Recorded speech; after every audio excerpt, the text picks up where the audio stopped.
Bonjour tout le monde, j'espère que vous allez bien.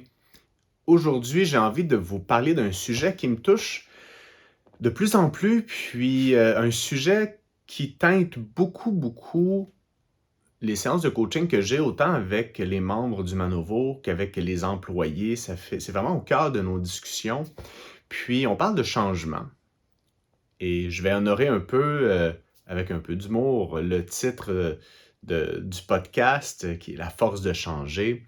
Je vous rappelle que le but, c'est pas de changer qui nous sommes, mais c'est plutôt de changer les comportements, les habitudes, les actions conscientes et inconscientes qui nous empêchent de profiter pleinement de la vie, de rayonner. Et apprendre à changer, c'est tellement important pour réussir à améliorer nos habitudes de vie, puis être en santé. Donc, j'ai vraiment envie d'explorer ça davantage avec vous aujourd'hui. Puis, j'aimerais que vous vous rappeliez, c'est quand la dernière fois que vous avez mis des actions concrètes dans votre vie, que vous avez posé des gestes concrets dans votre vie pour réaliser un projet. Ça peut être des rénovations, ça peut être un examen, ça peut être un projet au travail, ça peut être des objectifs financiers, peu importe l'objectif que vous étiez fixé et que vous avez dû faire des actions concrètes et récurrentes, mettre des efforts pour réaliser ce projet-là. Mais bref, essayez de chercher dans vos souvenirs un moment où c'est arrivé, puis essayez de rentrer en contact avec la fierté qui émane du fait de non seulement réussir le projet, mais de faire les actions quotidiennes nécessaires pour que ça arrive. Puis ça peut être même avec vos enfants.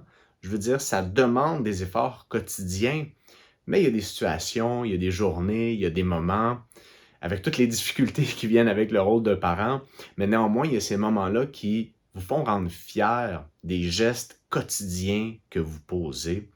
Et je veux que vous soyez capable de sortir ces éléments-là. Parce que lorsqu'on pose des gestes pour améliorer notre santé, on a accès à cette fierté-là quotidiennement, puis c'est extrêmement puissant. C'est une force créatrice qui va influencer toutes les sphères de notre vie. Puis quand on parle de transformation physique ou les gens qui viennent nous voir pour la perte de poids, je sais que je devais m'en tenir à santé, mais je pense que ça va s'appliquer mieux à la perte de poids aujourd'hui ou à la transformation physique. J'ai l'impression qu'on tombe dans deux catégories. Soit les gens qui vont tomber dans le blanc ou noir, qui vont dire hey, regarde, moi j'embarque dans le projet, je vais me serrer la ceinture pendant les 6, 8, 10, 12, 15 prochaines semaines, juste pour atteindre un objectif, qui font un peu une obsession du poids, du résultat, puis ils regardent pas tout ce qui se passe autour, tous les apprentissages que ça leur demande dans leur vie. Puis au contraire, il y a des gens qui viennent dans un processus de changement, qui sont hyper résistants, qui ne veulent pas enlever leur jus d'orange du matin, qui ne veulent pas bousculer le souper en famille, qui ne veulent pas s'empêcher de prendre un verre le vendredi soir, qui ne veulent pas ci, ça. Puis au final, dans le fond, ils ne sont pas prêts à changer. Ils ne veulent pas changer. Puis plus j'étudie la science du changement, plus j'ouvre la porte à cette troisième catégorie-là qui est l'idée de poser des gestes concrets de façon consciente dans le but d'apprendre et d'évoluer. Et je pense que c'est la bonne façon de réussir à atteindre nos objectifs à long terme, c'est de voir à apprendre, évoluer. Et tout ça en étant accompagné, c'est facilitant, mais vous pouvez le faire seul à la maison d'une façon consciente qui va vous permettre d'évoluer puis d'apprendre de vos actions. Je vous invite donc à sélectionner une chose, OK? Une chose qui est importante pour vous. Ça peut être un gros projet, comme par exemple dire, là, je vais faire ce qu'il faut pour réussir ma transformation. Ça pourrait être une chose. Ou ça pourrait être une chose journalière, donc à un moment X. Je vous donne un exemple.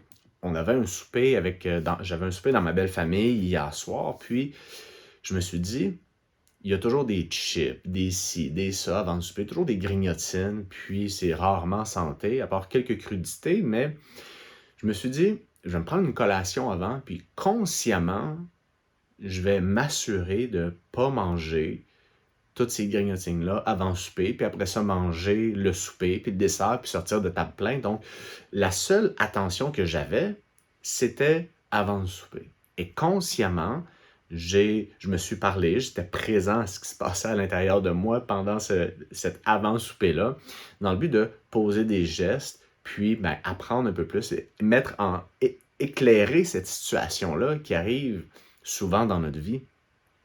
Puis, puis c'est puissant parce que quand tu réussis ça, il y a une certaine fierté qui émane de ça. Puis c'est tout simple, hein? Mais dans notre quotidien, on a accès pour plein de petites choses à quelle action je vais poser, puis consciemment s'arrêter à cette action-là pour être capable de faire le changement, de poser l'action qu'on veut voir. Et quand on parle de changement, de poser des gestes concrets, j'avais pas en tête de perdre 20 livres, j'avais pas l'impression de me culpabiliser. Je m'étais juste promis une chose, cette action-là, puis j'ai fait ce qu'il fallait pour y arriver. Donc, je vous invite à prendre ce projet-là, qui est peut-être plus gros, qui est peut-être un objet, un objectif plus quotidien ou plus sporadique, comme je viens de vous donner comme exemple. Puis, je veux que vous vous promettiez d'y arriver. Je veux que consciemment, vous soyez prêts à poser les gestes qui vont vous permettre d'y arriver, parce que le changement, c'est puissant, ça nous rend fiers. Puis si on ne change pas, dans le fond, et ça arrive tellement souvent, les gens qui viennent dans mon bureau, qui se croient pas capables de changer. Et donc, si, par exemple, mais non, moi, je peux pas manger de dessert. OK, tu peux pas ne pas manger de dessert. On s'entend que si on mange du dessert à tous les midis, à tous les soirs, c'est pas quelque chose qui est aidant pour notre santé ni pour notre transformation. C'est un geste simple.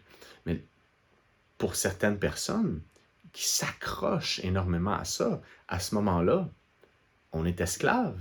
Mais je me pose la question, en fait, là, je prends une trame un peu philosophique, mais si on pose pas les gestes concrets qui nous permettent d'atteindre des choses qui sont importantes pour nous, on est esclave. On est esclave de nos patterns, de nos vieilles habitudes, de la pression sociale, parce que la pression sociale a un rôle énorme à jouer dans notre capacité à changer, à poser des gestes concrets.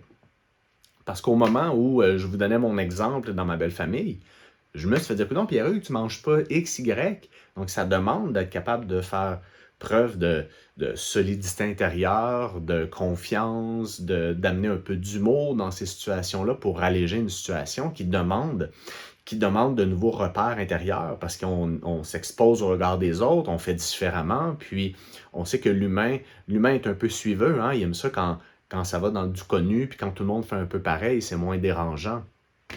Donc, je vous invite à prendre cet élément-là, à concrètement lister les actions nécessaires ou les actions à faire pour réussir à accomplir votre projet de changement, que ce soit une petite ou une grosse chose, puis armez-vous intérieurement pour être capable de réussir dans le but de ressentir cette fierté-là, puis quand on touche à ça, puis qu'on réalise que tout est possible, c'est extrêmement puissant.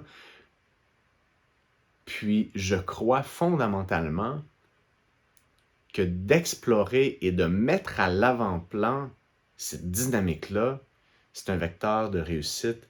Du moins, c'est une axe de... Comment dire? C'est une façon de voir le changement qui est beaucoup plus profitable, beaucoup plus mobilisante. Et sur ce, mes amis, je vous souhaite un bon changement, bonne réflexion.